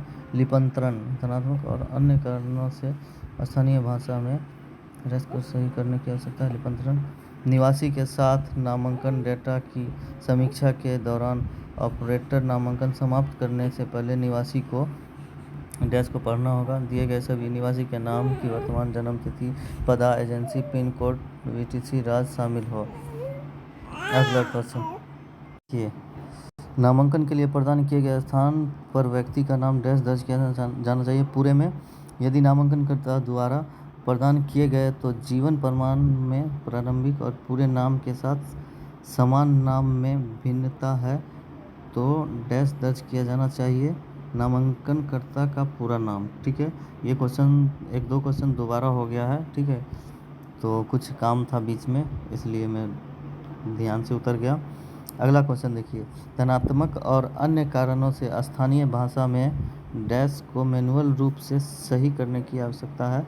लिपंतरण यहाँ तक सिद्ध हो गया था। अगला क्वेश्चन देखिए, निवासी के साथ नामांकन डेटा की समीक्षा के दौरान ऑपरेटर नामांकन समाप्त करने से पहले निवासी को डैश को पढ़ना होगा। दिए गए सभी विकल्प निवासी का नाम, प्रवृत्ति, जन्म तिथि, पता जिसमें पिन कोड, वर्ण, वीटीसी राज्य शामिल हो, ये भी हो गया था। और ये क्वेश्चन इससे पहले भी आया था। ठीक है, फिंगरप्रिंट को कैप्चर करने से के सही क्रम की पहचान करें। इसका आंसर है 2, 3 और 1। जैसे में देखिए 2, उसके बाद बाएं हाथ, उसके बाद दाहिने हाथ। ठीक है, ये होता है। सबसे पहले बाएं हाथ का 4 उंगली, उसके बाद दाहिना हाथ का 4 उंगली, उसके बाद दोनों अंगूठा लेते हैं। ठीक है, अगला क्वेश्चन, हैरिज कैप्चर के दौरान ऑपरेटर को निवासी को डैश निर्देश आवश्यक देना चाहिए। डैश निर्देश। ठीक है, दिए गए विकल्पों में से सभी। कैमरे के सीधे देखना, आँख बड़ी करके खोलें, झपकाए नहीं। अगला क्वेश्चन, यदि निवासी द्वारा प्रस्तुत एक दस्तावेज में नामांकन पहचान के सबूत की ड्रॉप डाउन सूची नहीं है तो यह एक पहचान दस्तावेज की स्वीकार सबूत नहीं है और निवासी को या तो ऐसे मामले में नामांकन के लिए पहचान की वैध प्रमाण डैश की आवश्यकता होगी। एक परिचयकर्ता। अगला क्वेश्चन देखिए, घोषित नाम और पीओआई दस्तावेज में एक के मामले में निवासी द्वारा घोषित नाम नामांकन एजेंसी द्वारा दर्ज किया जा सकता है यदि डैश अंतर केवल वर्तनी और या अंतिम नाम पहले नाम से पहले लिखा गया हो। घोषित नाम और पीओआई दस्तावेज में से एक के मामले में निवासी द्वारा घोषित नाम नामांकन एजेंसी द्वारा दर्ज किया जा सकता है यदि अंतर केवल वर्तनी और या अंतिम नाम पहले नाम से पहले लिखा गया हो। अगला, 5 साल से कम उम्र के बच्चे के मामले में यदि माता पिता दोनों जीवित हैं तो माता पिता रिश्तेदार डैश को जुड़ा जाएगा और डैश को प्राथमिकता दी जाएगी। ईआईडी, यूआईडी, माता। अगला देखिए, अगर बच्चे के नामांकन के समय पिता या माता या अभिभावक ने नामांकन नहीं करवाया है और उनके पास यूआईडी नहीं है तो उस बच्चे का नामांकन नहीं किया जा सकता है। ठीक है, नामांकन एजेंसी निवासी को सूचित करेगी कि उसकी जनसांख्यिकीय और बायोमेट्रिक जानकारी का उपयोग डैश जनरेशन के लिए किया जाए। आधार और प्रमाणीकरण जनरेशन। नामांकन एजेंसी निवासी को सुनिश्चित करेगी कि उसकी जनसांख्यिकीय और बायोमेट्रिक जानकारी का उपयोग करके जनरेशन के लिए किया जाए। आधार और प्रमाणीकरण। अगला देखिए, जब फिंगरप्रिंट कैप्चर विफल हो जाता है तो ऑपरेटर को यह जांचना चाहिए कि सॉफ्टवेयर द्वारा निम्न में से कौन सी प्रतिक्रिया प्रदान की गई है। दिए गए सभी विकल्प। फिंगर सही स्थान पर ना रखने पर बहुत अधिक दबाव, अत्यधिक नमी और अत्यधिक सूखापन। ठीक है, जब फिंगरप्रिंट कैप्चर नहीं हो रहा है, बार बार ले रहे हैं फिर भी विफल हो रहा है तो ऑपरेटर को ध्यान देना चाहिए ये सब चीज़ पे। फिंगरप्रिंट को कैप्चर करते समय अतिरिक्त उंगलियों के मामले में अतिरिक्त उंगली डैश होना चाहिए। नज़रअंदाज करें और मुख्य 5 उंगलियों कैप्चर करें। फिंगरप्रिंट को कैप्चर करते समय, ठीक है, फिंगरप्रिंट को कैप्चर करते समय अतिरिक्त उंगलियों के मामले में अतिरिक्त उंगली डैश होनी चाहिए। ठीक है, इसका आंसर नज़रअंदाज करें और मुख्य 5 उंगलियों को कैप्चर करें। ठीक है, ये इसका आंसर है। अगला क्वेश्चन की तरफ चलते हैं, चलिए देखते हैं। देखिए, इसमें टोटल 9 सेट है। 9 सेट में टोटल क्वेश्चन दिया हुआ है। ठीक है, ये है छठा सेट, अध्याय छठा, एक्सेप्शन है हेल्डिंग। अगला देखिए, यदि फिंगरप्रिंट कैप्चर आवश्यक गुणवत्ता का नहीं है तो ऑपरेटर निवासी के बायोमेट्रिक्स को लेने के लिए उचित प्रयास करेगा। सही बात है, करेगा। यदि उंगलियां ना होने के कारण एक नामांकनकर्ता बायोमेट्रिक देने में सक्षम ना हो, यह एक डैश और इसके निपटान का आवश्यकता है अपवाद। ठीक है, अपवाद होगा इसका आंसर। यदि एक या दोनों आंखों में पट्टी के कारण आइरिस छवि को कैप्चर करना संभव ना हो तो उसे सॉफ्टवेयर द्वारा सिस्टम में रिकॉर्ड किया जाना चाहिए। हाँ, रिकॉर्ड किया जाना चाहिए। ठीक है, अगला, अगर निवासी ने अपने हाथों पर मेहंदी लगाई है तो फिंगर छवि को समान रूप से लिया जाना चाहिए। हाँ, लिया जाना चाहिए, मेहंदी से कोई मतलब नहीं है। फिंगरप्रिंट छवियों को लेने के दौरान अगर उंगली डैश है मतलब कटी हुई है, दिए गए विकल्पों में से सही, देखें ना, लापता, कटी हुई, पट्टी लगी हुई, तो उस सॉफ्टवेयर में दिए गए डाटा में दर्ज किया जाना चाहिए, किया जाएगा। ठीक है, दिए गए विकल्पों में से सभी। यदि ऑपरेटर खराब रोशनी के कारण चेहरे की छवि लेने में सक्षम नहीं है तो ऑपरेटर को जगह चेंज करना चाहिए। कमरे में बेहतर प्रकाश वाली किसी स्थान पर नामांकन स्टेशन स्थानांतरित कर लेना चाहिए, मतलब जगह चेंज कर लेना चाहिए। सच है, अगर आवेदक की पट्टी उंगली को फिंगरप्रिंट छवि के लिए लिया जाना है, आवेदक की पट्टी वाली उंगली को फिंगरप्रिंट छवि के लिए लिया जाना है तो ऑपरेटर को शेष उंगलियों के फिंगरप्रिंट कैप्चर कर लेने चाहिए। अगला देखिए, यदि एक नामांकनकर्ता के लिए रूखेपन के कारण फिंगरप्रिंट की मानक छवियां संभव नहीं है तो ऑपरेटर को नामांकनकर्ता से विनम्रतापूर्वक अपना चेहरा धोने के लिए कहना चाहिए। झूठ बात है। क्वेश्चन देखिए, ऑपरेटर ने निवासी के बायोमेट्रिक लेने के लिए अत्यधिक प्रयास कर लिए हैं और प्लेटिन पर लिया गया फिंगरप्रिंट अपेक्षित गुणवत्ता का नहीं है। सच बात है। जैसे देखिए, ऑपरेटर ने निवासी के बायोमेट्रिक लेने के लिए अत्यधिक प्रयास किए हैं और प्लेटिन पर लिया गया फिंगरप्रिंट अपेक्षित गुणवत्ता का नहीं है। प्लेटिन पर लिया हुआ है, ये नहीं है, और वो प्रयास किया है और फिंगर उसका आया ही नहीं है। ठीक है, तो इस मामले में सच बात है कि काम हो जाएगा उसका अगर फिंगर आ जाएगा तो। यदि किसी भी विकृति या बीमारी के कारण आइरिस छवि को कैप्चर करना संभव नहीं है तो ऑपरेटर को निवासी के से आंखों का ऑपरेशन कराने के लिए कहना चाहिए नहीं हो। अगला देखिए, बायोमेट्रिक अपवाद के साथ निवासी के नामांकन के लिए ऑपरेटर को डैश अनिवार्य रूप से कैप्चर करना चाहिए। 1 और 2 दोनों सही। अपवाद फोटो में दोनों हाथ कैमरे का सामना करने वाले खुले हथेलियों। ठीक है, एक अपवाद फोटो में खुली आंखों यदि संभव हो के साथ फ़ोटो, और नहीं अगर आँख ख़राब है तो वैसा रहेगा, लेकिन दोनों हाथ सीधा सामने करके होता है। हम लोग बनाए हुए हैं ऐसा आधार कार्ड, उसमें ऑपरेटर के साथ साथ सुपरवाइज़र का भी फिंगर लगता है। अगला क्वेश्चन देखिए, IRI छवि को कैप्चर करने के लिए राजू अपनी आँखें ठीक से खोलने में असमर्थ है तो इस मामले में ऑपरेटर क्या करेगा? अपने हाथ से मदद करेगा उसका नामांकनकर्ता का खोलने के लिए सहायता करें। बार बार प्रयास करने के बावजूद देवी की उंगलियां की छवि की छाप सही गुणवत्ता के नहीं लिए जा रहे हैं तो उस मामले में डैश क्या किया जा सकता है? केंद्र में उपलब्ध गीला स्पंज मतलब गीला कपड़ा या तौलिया प्रदान करें और उंगली को पोंछें, फिर आ जाएगा। अगला देखिए, यदि निवासी के पास अतिरिक्त उंगलियां या उंगलियां हैं तो जैसे 5 से 6 उंगलियां हैं, ठीक है, ऑपरेटर अतिरिक्त उंगली के अनदेखा कर देना चाहिए। हाँ, सही बात है। हमको तो 5 ही उंगली का ज़रूरी है, एक हाथ का, दूसरे हाथ का 5। अगर किसी को 6 उंगली है तो उसको अनदेखा करके 5 ही उंगली का छाप लेना है। ठीक है, अगर निवासी की उंगली या आइरिस में अस्थायी क्षति हो और बायोमेट्रिक्स को कैप्चर करना संभव ना हो तो ऑपरेटर इसे अपवाद में रिकॉर्ड करेगा। सच बात है, रिकॉर्ड करेगा। ठीक है, उसके बाद अगर नामांकनकर्ता उंगलियों को बराबर करने में असमर्थ है तो ऑपरेटर डैश कर सकता है। जैसे दिए गए विकल्पों में सभी। नामांकनकर्ता की अनुमति लें और फिर उसकी सहायता करें। फिंगरप्रिंट को इस प्रकार लेने का प्रयास करें कि नामांकनकर्ता इसको बार बार बराबर रखने में सक्षम हो। दूसरे हाथ की उंगलियों को निशान या दोनों अंगूठों को निशान लगाएं।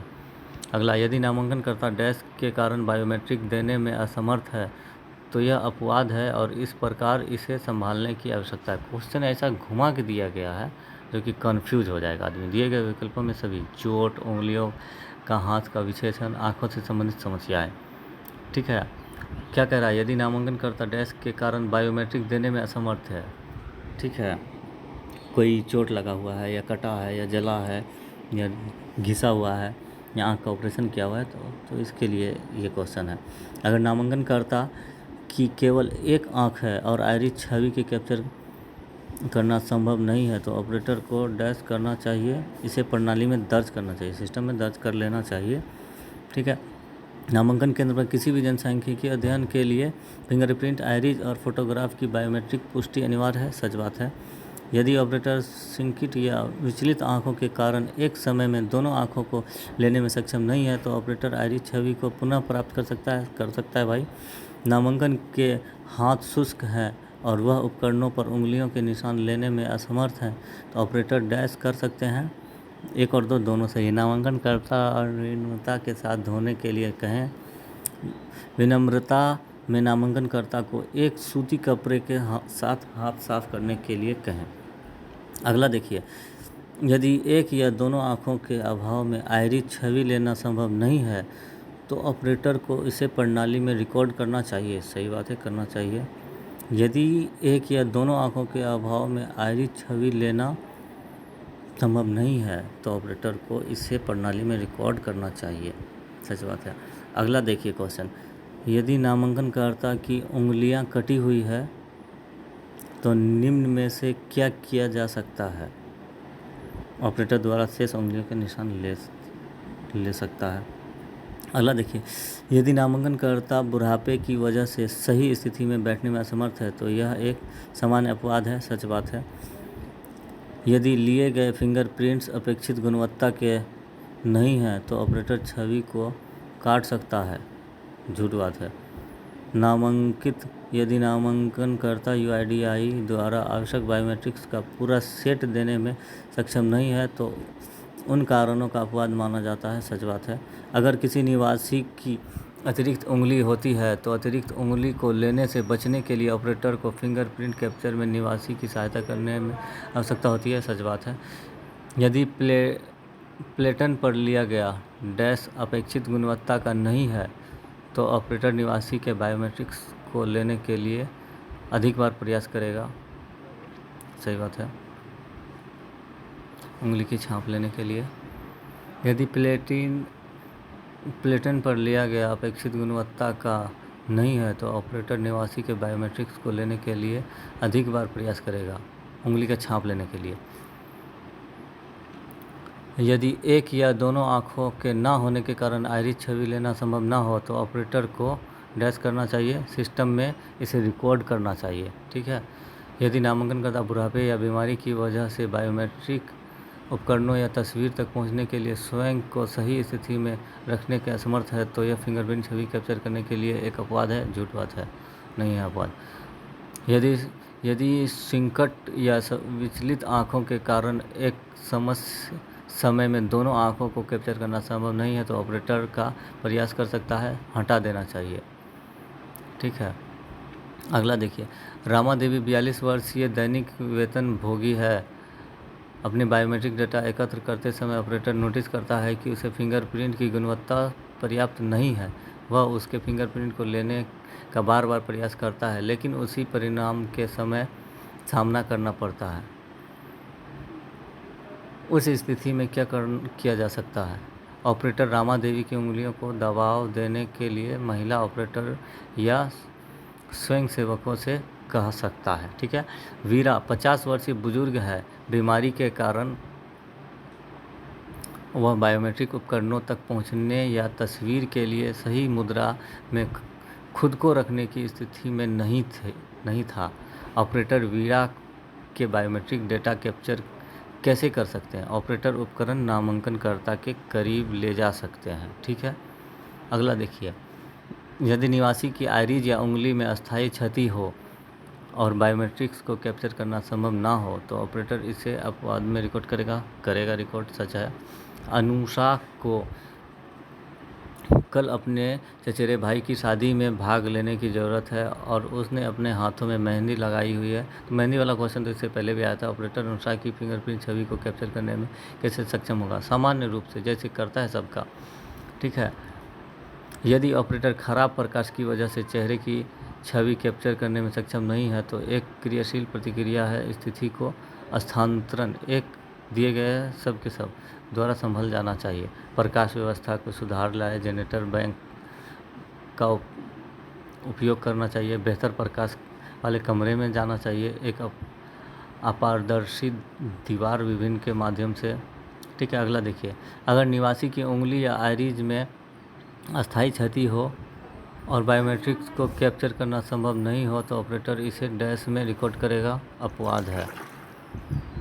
निम्न में से कौन सामान्य अपवाद के तहत आता है? बुढ़ापे की वजह से सही स्थिति में बैठने में असमर्थ, रंगाह एक लकड़हारा है और पेड़ काटते समय उसकी तर्जनी उंगली को चोट पहुंच गई है और इस पर पट्टी बंधी है। ऑपरेटर फिंगरप्रिंट छवि कैप्चर कैसे कर सकता है? ऑपरेटर शेष उंगलियों के निशान ले सकता है, ठीक है। अगला, एक नामांकनकर्ता डैश के कारणों में से UIDAI द्वारा आवश्यक बायोमेट्रिक्स का पूरा सेट देने की स्थिति में नहीं होगी, ठीक है। दिए गए सभी चोट, कटी उंगलियां, आँखों से संबंधित, ठीक है। ये इसका सही आंसर। तो चलिए, हमारे चैनल को सब्सक्राइब करिए और वीडियो को लाइक करिए। अगर आपको कोई क्वेश्चन का आंसर गलत लगता है तो कमेंट करिएगा, ठीक है। एक लाइक तो बनता है अगर वीडियो देख रहे हैं आप तो, ठीक है। और शेयर करिए वीडियो को ताकि दूसरे का एग्ज़ाम अच्छे से निकल जाए। बाकी क्वेश्चन फिर डालते हैं।